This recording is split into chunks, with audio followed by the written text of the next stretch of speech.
The Onin War began in 1467 with a dispute over succession within the Ashikaga shogunate. But what started as a political quarrel in Kyoto became something far more corrosive. Within a decade, the entire archipelago had fractured into warring domains, each controlled by a daimyo who saw opportunity in the chaos. For the next century and a half, Japan would exist in a state of near-perpetual warfare that historians would later call the Sengoku Jidai, the Age of Warring States. This wasn't a single conflict with clear battle lines and decisive victories. It was a grinding, generational catastrophe that reshaped every aspect of Japanese life, from the way rice was taxed to the architecture of farmhouses. To understand what daily existence meant during this period, we must look beyond the romanticized image of samurai duels and examine the brutal economic realities, the constant threat of violence, and the sophisticated survival mechanisms that ordinary people developed to endure what must have seemed like an endless apocalypse. Before the Onin War, Japan had enjoyed relative stability under the Ashikaga shogunate, though that stability was always precarious. The country was organized into a complex, feudal hierarchy where the emperor held symbolic authority, the shogun wielded military power, and the daimyo controlled regional domains. Peasants worked land they didn't own, paying taxes and rice to their lords, who in turn maintained samurai retainers. This system functioned as long as everyone respected the chain of command, but by the mid-15th century, that respect had eroded. A daimyo had become powerful enough to challenge the shogun, and ambitious samurai saw opportunity in backing different factions. When war finally erupted, it didn't just topple the government. It shattered the entire social contract that had organized Japanese society for centuries. The immediate effect of the Onin War was the destruction of Kyoto, the imperial capital and cultural heart of Japan. For 11 years, armies clashed in the city's streets, burning temples that had stood for centuries and reducing neighborhoods to ash. The fighting was chaotic and personal, with samurai from rival clans settling old grudges in close-quarters combat, while their ashigaru foot soldiers looted whatever they could carry. By the time the main combatants withdrew in 1477, Kyoto was a hollowed-out ruin, its population scattered into the countryside.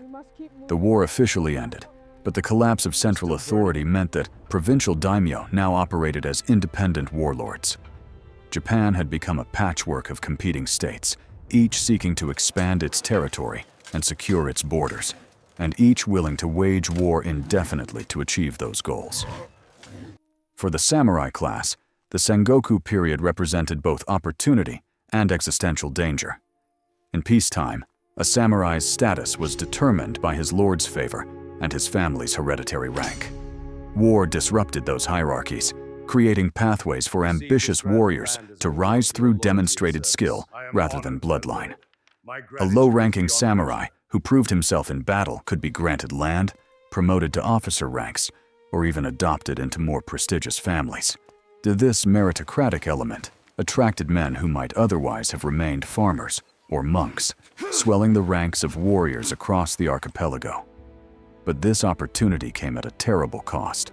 A samurai's life expectancy during the Sengoku period was brutally short. Battle wounds, disease, and the chaos of shifting allegiances meant that even successful warriors might be dead within a few years of taking up arms. The daily reality for a samurai during this period bore little resemblance to the idealized image of the noble warrior.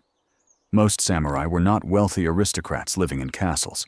They were mid-level retainers who owned small plots of land, lived in fortified farmhouses, and were expected to show up for campaign season with their own weapons, armor, and provisions. And a typical samurai might spend spring and summer on military campaigns, autumn supervising the harvest on his lands, and winter training and maintaining his equipment.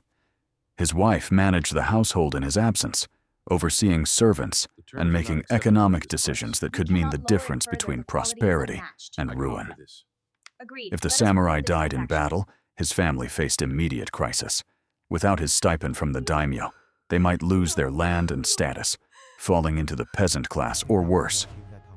Combat during the Sengoku period was nothing like the formal duels depicted in later Edo period literature. Battles were chaotic, terrifying affairs where victory depended more on logistics and morale than individual heroism. A typical engagement began with arquebus volleys, the Portuguese firearms that had been introduced in 1543 and rapidly adopted by forward-thinking daimyo. The deafening crack of matchlock fire would be followed by waves of ashigaru advancing with long spears, attempting to break the enemy formation. Samurai fought in the thick of this chaos, wielding swords, spears, and bows, but they were also commanders, responsible for keeping their units organized amid the smoke and screaming. The aftermath of battle was even grimmer. Wounded men lay in the mud, waiting for comrades to carry them to field surgeons, who had limited tools and no real understanding of infection. Many died slowly over days or weeks, their wounds festering despite the best efforts of healers using herbal poultices and cauterization. For peasants, the Sengoku period meant living in a state of perpetual vulnerability. Villages existed on the front lines of an ever-shifting military landscape, subject to raids, forced conscription, and punitive taxation. When armies marched through a region, they requisitioned food, horses, and labor from local populations, often leaving communities on the brink of starvation. A village that refused to cooperate might be burned as an example, its inhabitants killed or enslaved. Even villages that complied faced ruin if the demands were too heavy or if multiple armies passed through in quick succession. Peasants developed sophisticated strategies to survive these conditions, hiding grain in false-bottomed storage pits, fleeing into the mountains when scouts reported approaching troops, and maintaining diplomatic relations with multiple warlords to minimize retaliation, regardless of which faction ultimately controlled their region. The agricultural cycle continued despite the war, because both sides needed food to sustain their armies. Rice cultivation in Japan was already a labor-intensive process that required careful management of irrigation, planting schedules, and pest control. During the Sengoku period, these challenges were compounded by the constant threat of disruption. Peasants might spend months preparing paddies, transplanting seedlings, and tending crops, only to have a passing army trample the fields or requisition the entire harvest before it could be stored. To hedge against this risk, villages diversified their crops, growing millet, barley, and vegetables in dry fields that could be more easily hidden or quickly harvested. They also developed early warning networks, with scouts posted on hillsides to watch for dust clouds that signaled approaching troops, giving villagers time to hide valuables and evacuate vulnerable family members. The tax system during the Sengoku period was both the foundation of daimyo power and the primary mechanism of peasant exploitation. Each domain assessed taxes based on the kokudaka system, which measured land productivity in koku of rice, with one koku representing roughly the amount needed to feed one person for a year. A typical village might be assessed at several hundred koku, meaning it was expected to produce that much rice as tax. In reality, the actual harvest varied wildly based on weather, labor availability, and the depredations of war. Daimyo employed land surveyors, who traveled through domains measuring fields and estimating yields, then set tax rates accordingly. Peasants had every incentive to underreport their productivity, hiding additional fields in remote valleys or claiming that recent floods had damaged crops. This created a constant tension between villages and tax collectors, a low-level conflict that sometimes erupted into violence when demands became unbearable. Village organization during the Sengoku period reflected the need for collective defense and mutual aid. A typical village was governed by a headman, usually the wealthiest or most respected farmer, who mediated disputes, organized communal labor, and negotiated with samurai officials. Below him, households were organized into mutual responsibility groups called gonengumi, where 5 families were collectively responsible for each other's behavior and tax obligations. If one family fled or failed to pay taxes, the others had to make up the difference, creating powerful social pressure for conformity and cooperation. This system had existed before the Sengoku period, but it became more rigid and more essential as villages struggled to survive. The gonengumi also served as a military unit during emergencies, with each household required to provide a man equipped with basic weapons to defend against bandits or raiders. The ashigaru, The foot soldiers, who made up the bulk of Sengoku armies, occupied an ambiguous position between peasant and warrior. Traditionally, ashigaru were farmers conscripted for campaigns, expected to bring their own equipment and return to their fields after battle. As warfare became more constant and professional, some ashigaru became full-time soldiers, living in castle towns and receiving stipends from their daimyo. These professional ashigaru formed the backbone of successful armies, their discipline and experience making them far more effective than hastily assembled peasant levies. They fought in tight formations with long spears called yari, trained to work as a unit rather than as individuals. The best ashigaru units could stand against samurai cavalry charges or break enemy lines with coordinated pushes. For a peasant, becoming a professional ashigaru offered a path out of agricultural drudgery and potential starvation. But it also meant accepting a life of constant danger and the likelihood of early death. Castle towns emerged as a distinctive feature of the Sengoku period, representing a new kind of urban center organized around military rather than religious or commercial functions. A daimyo would construct a castle on defensible terrain, usually a hill or river junction, then encourage merchants, artisans, and samurai to settle nearby. These towns became administrative hubs for the domain, housing the bureaucrats who collected taxes, the craftsmen who produced weapons and armor, and the merchants who supplied armies with salt, cloth, and other necessities. Castle towns were carefully planned, with residential districts organized by class and occupation, and defensive features integrated into the urban layout.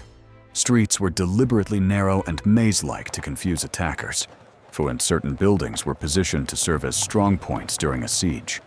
For townspeople, living in a castle town meant relative safety from raids, but also constant military presence and the risk of becoming collateral damage if the castle was attacked.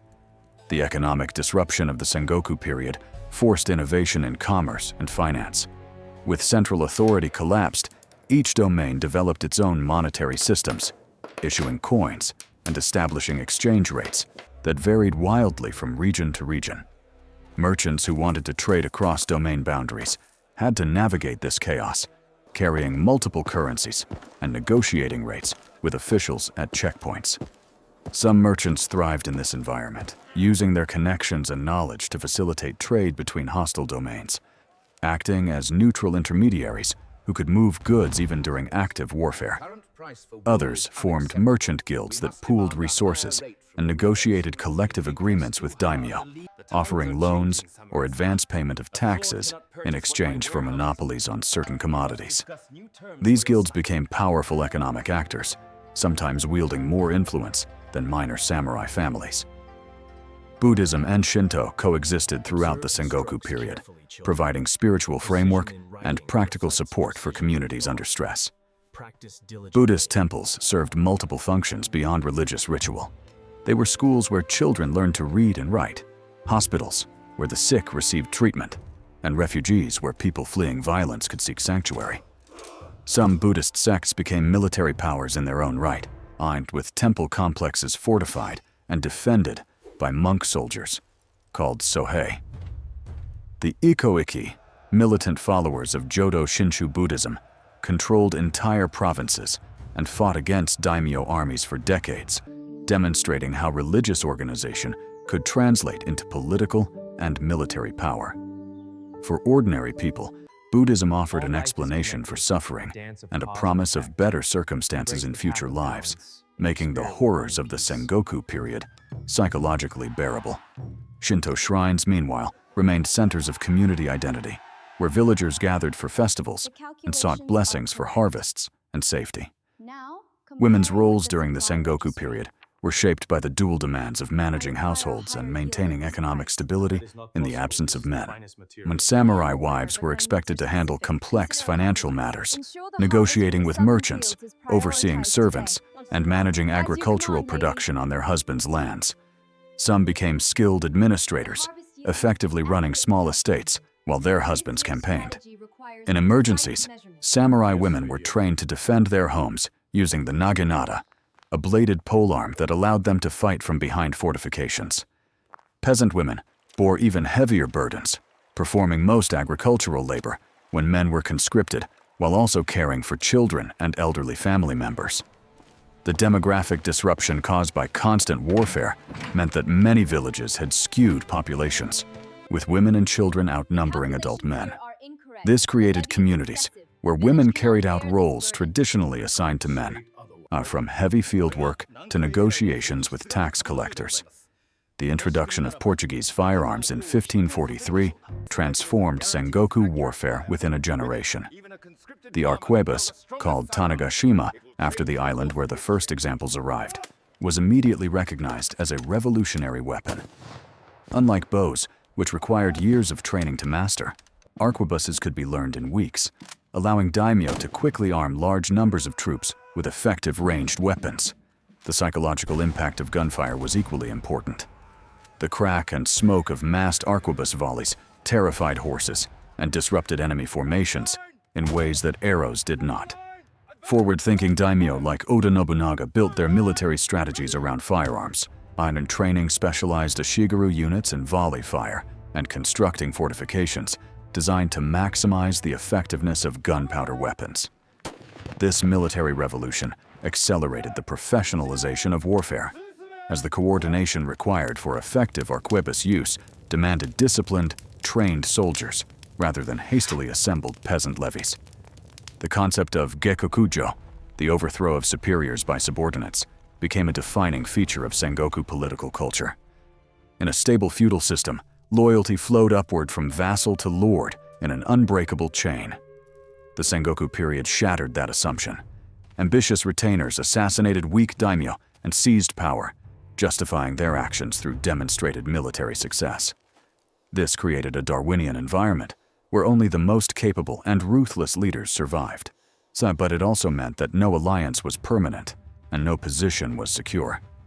A daimyo had to constantly prove his worth through military victories and effective governance, or risk being displaced by his own vassals. For samurai, this meant navigating a treacherous political landscape where choosing the wrong lord could mean death, but choosing correctly could mean rapid advancement. The moral framework that had guided earlier samurai, emphasizing absolute loyalty regardless of circumstances, became increasingly irrelevant in a world where survival required pragmatic calculation. Famine was a recurring catastrophe throughout the Sengoku period, caused by a combination of natural disasters and human disruption. A cold summer could devastate rice crops across entire regions, and armies living off the land consumed surpluses that might otherwise have carried villages through lean periods. When famine struck, the social order broke down rapidly. Starving peasants abandoned their villages and became refugees, wandering in search of food or joining bandit groups. Some sold themselves or their children into slavery, to merchants or monasteries, in exchange for rice. The death toll from these famines was staggering, with mortality rates in affected regions sometimes exceeding 50%. Daimyo recognized that famine threatened their power bases as much as enemy armies did, and the most successful lords implemented measures to mitigate food insecurity. They maintained strategic rice reserves in fortified granaries, established price controls to prevent merchant hoarding, and sometimes opened their own stores to feed starving populations, not out of compassion, but from the practical recognition that dead peasants produced no tax revenue. The process of unification began in earnest with Oda Nobunaga, a minor daimyo from Owari province who demonstrated unprecedented military genius and ruthless pragmatism. Nobunaga's strategy combined innovative tactics such as the use of massed arquebus fire with a willingness to break traditional conventions. He destroyed the Buddhist military complexes that had resisted centralization, massacring thousands of monks and burning centuries-old temples to eliminate rival power centers. He formed alliances with merchants, using their wealth to fund his armies, while granting them protection and monopolies in return. Most importantly, he focused on controlling strategic territories rather than merely defeating enemies, building a logistical network that allowed him to sustain longer campaigns than his rivals. When Nobunaga was assassinated by a treacherous vassal in 1582, he had conquered roughly a third of Japan, and the path toward unification was clear. Toyotomi Hideyoshi, Nobunaga's successor, completed most of the unification process through a combination of military conquest and diplomatic skill. Hideyoshi rose from a Shigeru origins to become the most powerful man in Japan, a trajectory that would have been impossible in any other period. His consolidation of power involved not just defeating remaining daimyo, but also implementing administrative reforms that strengthened central authority. He conducted comprehensive land surveys that created accurate tax records, breaking the power of local officials who had manipulated assessments for generations. He issued edicts that restricted peasant mobility and codified class distinctions, effectively ending the social fluidity that had characterized the Sengoku period. His sword hunt, which confiscated weapons from non-samurai, ensured that only authorized warriors could bear arms, eliminating the threat of peasant uprisings. By the time Hideyoshi died in 1598, Japan was functionally unified, though his death triggered a final succession struggle. The Battle of Sekigahara in 1600 was the climactic moment that ended the Sengoku period and established the Tokugawa shogunate that would rule Japan for the next 2.5 centuries. Tokugawa Ieyasu, one of Nobunaga's old allies, defeated a coalition of rival daimyo in a single day of fighting that involved over 150,000 warriors. The battle's outcome was determined not just by military skill, but by political maneuvering, as several key daimyo switched sides during the fighting, tipping the balance in Ieyasu's favor. After his victory, Ieyasu systematically destroyed or subordinated potential rivals, redistributing domains to ensure that no single daimyo could threaten his authority. He established his capital at Edo, a strategic location that would become modern Tokyo, and created a political system that required daimyo to spend alternating years in Edo, effectively holding their families hostage to ensure loyalty. The Osaka campaigns of 1614 and 1615 marked the final military actions of the Sengoku period. Hideyoshi's son Hideyori, backed by former Toyotomi loyalists and displaced Ronin, made a last stand at Osaka Castle, one of the most formidable fortifications in Japan. Tokugawa forces besieged the castle with overwhelming numbers, using artillery and siege tactics developed during decades of warfare. When the castle finally fell, Hideyori committed suicide, and the Tokugawa forces systematically hunted down surviving Toyotomi supporters. The fall of Osaka Castle symbolized the end of an era. The Tokugawa shogunate would maintain peace through strict social control and isolation from foreign influence, creating a stable order that allowed Japan to recover from 1.5 centuries of devastation. For those who survived the Sengoku period and lived into the Tokugawa era, the contrast must have been overwhelming, and villages that had existed under constant threat could now plan harvests without fear of armies passing through. Merchants could travel between domains without navigating shifting battle lines. Samurai who had spent their entire lives preparing for the next campaign found themselves governing in peacetime, their military skills suddenly obsolete. But the Sengoku period had left deep scars on Japanese society. An entire generation had grown up knowing only war, and the cultural emphasis on discipline, hierarchy, and acceptance of suffering that had been necessary for survival became embedded in Japanese identity. The innovations developed during the period, from castle architecture to administrative practices, shaped the early modern Japanese state. Most importantly, the collective memory of the Sengoku period served as a warning about what happened when central authority collapsed, a warning that would influence Japanese political thought for centuries.